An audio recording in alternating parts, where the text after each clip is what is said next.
الحمد لله رب العالمين الحمد لله الذي هدانا لهذا وما كنا لنهتدي لولا أن هدانا الله أشهد أن لا إله إلا الله وحده لا شريك له وأشهد أن محمدا عبده ورسوله لا نبي ولا رسول بعده أما بعد إخواني وأخواتي rahimani wa rahimakumullah.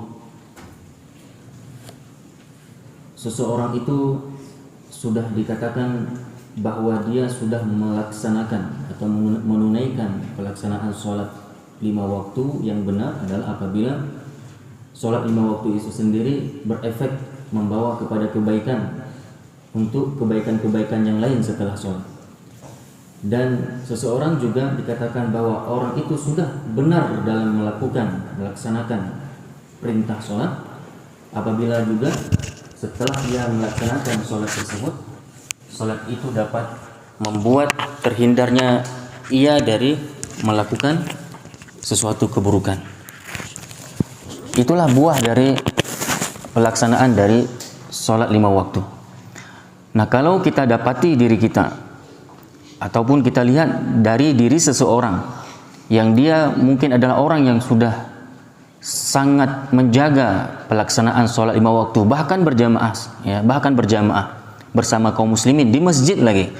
Namun kita dapati diri kita itu dengan sholat yang kita lakukan belum dapat mampu mencegah perbuatan-perbuatan keji dan mungkar. Sholat kita tersebut yang kita laksanakan tidak berefek kepada lahirnya sikap takut untuk tidak melakukan larangan-larangan yang Allah larang, dan juga dengan salat tersebut tidak melahirkan kepribadian-kepribadian yang senantiasa juga konsisten, yang juga siap taat untuk menjalankan apapun yang Allah perintahkan dan Rasulullah perintahkan. Maka kita pada hakikatnya belum salat sama sekali. Maka pada hakikatnya kita belum melaksanakan salat sama sekali. Karena memang buah dari pelaksanaan sholat itu sendiri adalah harus melahirkan pribadi yang seperti yang kami jelaskan tadi. Apa itu? Orang sholat, dia orang yang taat untuk menjalankan setiap apapun itu perintah Allah. Orang sholat juga adalah orang yang juga siap, bahkan sangat siap untuk kemudian dia meninggalkan apa yang Allah larang dan Rasulnya larang melalui Al-Quran wa Sunnah. Saudaraku, di antara sifat buruk yang harus dibuang, di antara sifat buruk yang tidak boleh dimiliki oleh setiap orang yang sudah melakukan salat, itu dijelaskan dalam Al-Quran. Di antaranya adalah dalam Al-Quran surat Al-Ma'arij.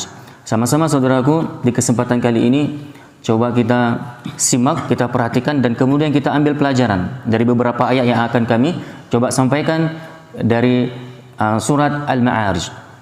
Allah Subhanahu wa taala mengatakan apa?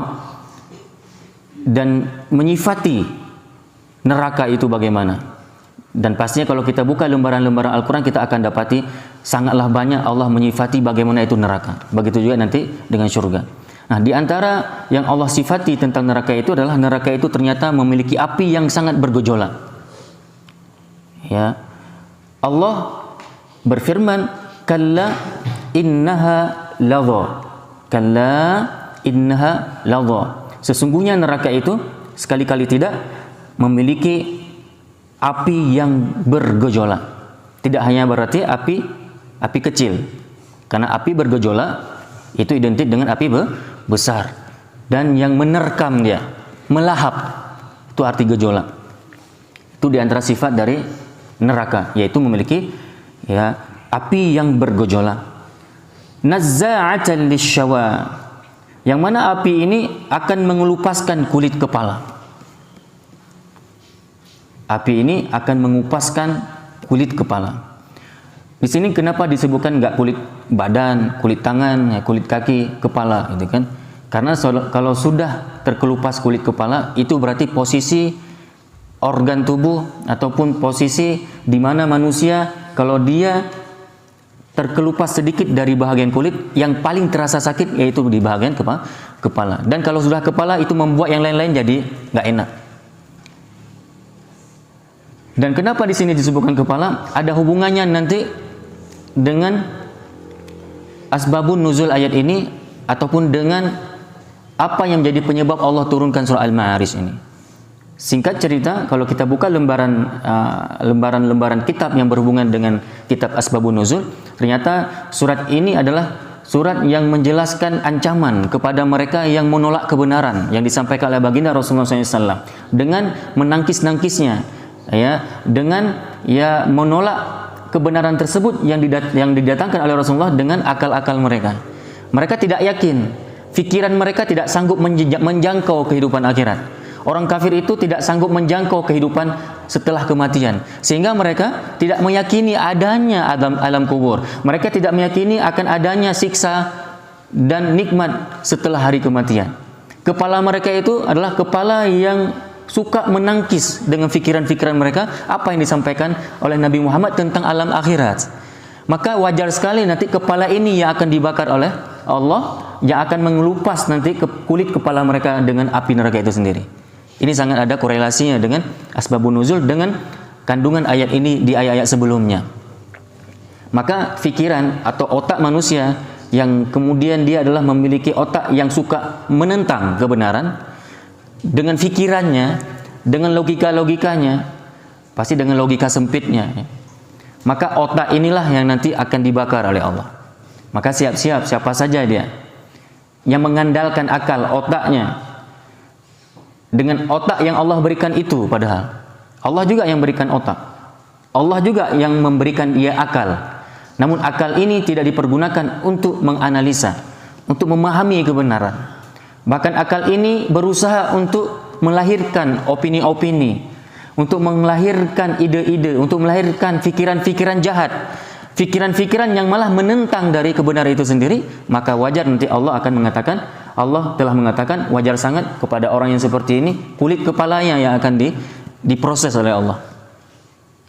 Karena kepala ini yang dulu di dunia lah kepala yang suka menentang kebenaran.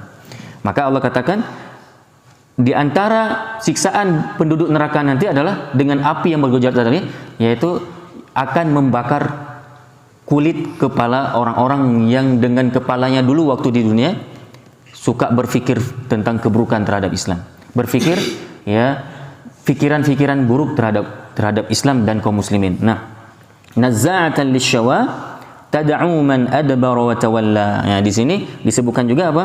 Api yang bergejolak tadi akan memanggil. Seakan-akan api yang bergejolak itu memanggil, kan gitu kan? Kalau kita lihat api yang sedang bergejolak kan kayak melahap-lahap gitu. Kayak dia sedang memanggil dan ingin menerkam. Maka di sini disebutkan apa? Tad'u bahasanya. Allah memakai bahasa tad'u, memanggil, mengajak. Seakan-akan api itu memang lagi haus-hausnya, lagi ganas-ganasnya, kemudian dia ingin melahap dan menerkam siapa? Orang yang membelakangi dan yang berpaling dari agama. Ya, ini tadi. Orang yang membelakangi dan berpaling dari agama. Tad'u man adbara wa tawalla. Nah, di antara makna tad'u man adbara wa tawalla yang mana api ini akan memanggil, akan melahap orang yang membelakangi dan yang berpaling dari agama. Ini yang dimaksud adalah berpaling dari nasihat. Kenapa di sini disebutkan dari agama, berpaling dari agama? Karena dan ditafsirkan nanti adalah berpaling dari nasihat karena ad-dinun nasiha. Agama ini yang dimaksud berarti apa? Nasihat. Jadi orang yang berpaling dari nasihat, berpaling dari dakwah, berpaling dari ajakan-ajakan untuk kebaikan, maka ini sama saja dia sedang berpaling dari agama. Karena agama itu sendiri nasihat. Memang dia nggak pernah berpaling dari Islam dengan meninggalkan Islam dan masuk ke agama yang lain mungkin. Namun kalau dia Muslim, yang membuat dia kemudian tidak taat dengan ajaran Islam, nah ini dia berpaling dari agama Allah. Dalam hal ini juga berpaling dari nasihat, berarti dakwah. Maka dia sudah cukup dikatakan bagi dia itu orang yang telah berpaling dari agama.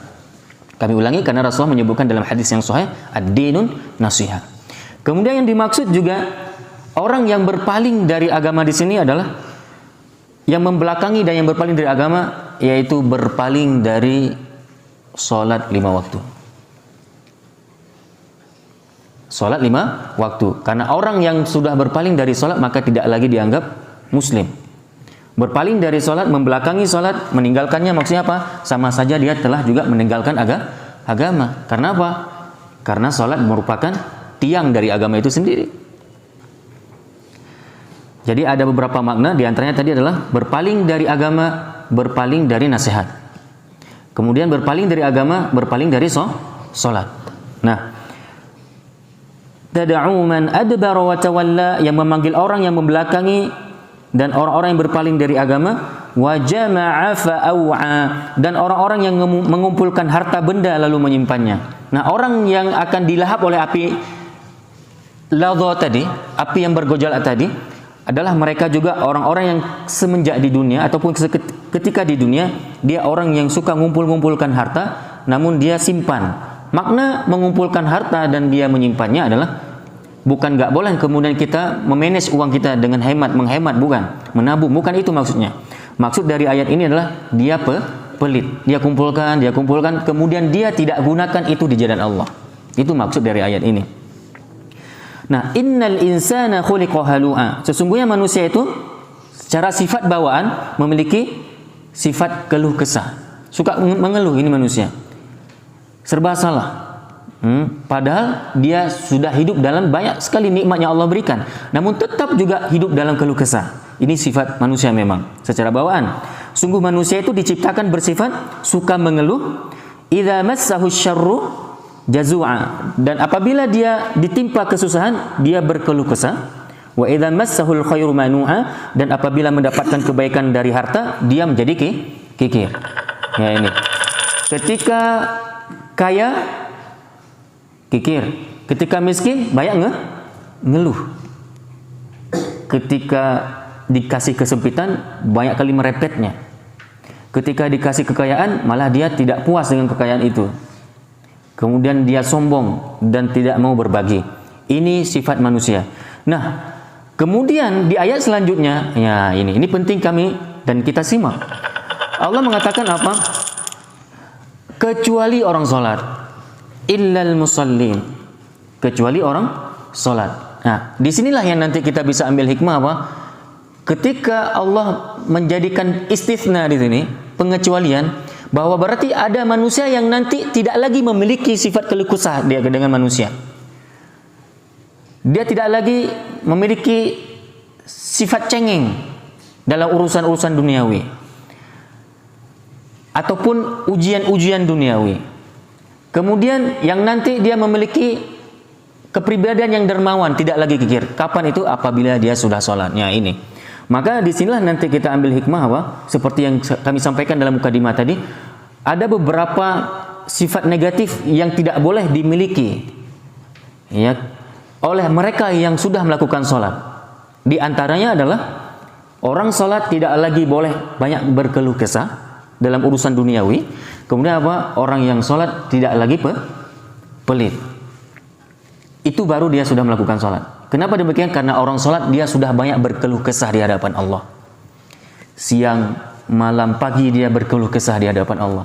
Nanti siang dia kembali juga berkeluh kesah di hadapan Allah. Curhat kembali kepada Allah. Nanti asar juga seperti itu, maghrib juga seperti itu, malam juga waktu isya juga seperti itu.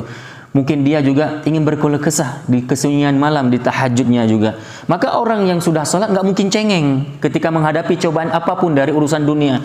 Apakah itu persoalan ekonominya, persoalan ya yang lain-lain juga, ya keburukan manusia terhadap dirinya.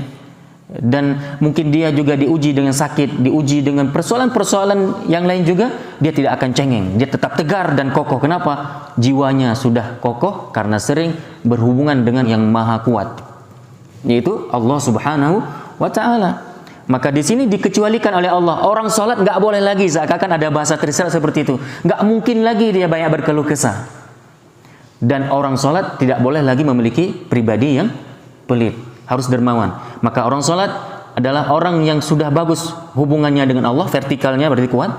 Kemudian tidak hanya untuk menghubungkan hubungan vertikal kita ke langit, namun Allah juga ya menganjurkan sangat kepada kita untuk ya berbaik secara horizontal, yaitu hablum minan nas, ditandai dengan harus memiliki sikap dermawan bagi kita yang sudah sholat.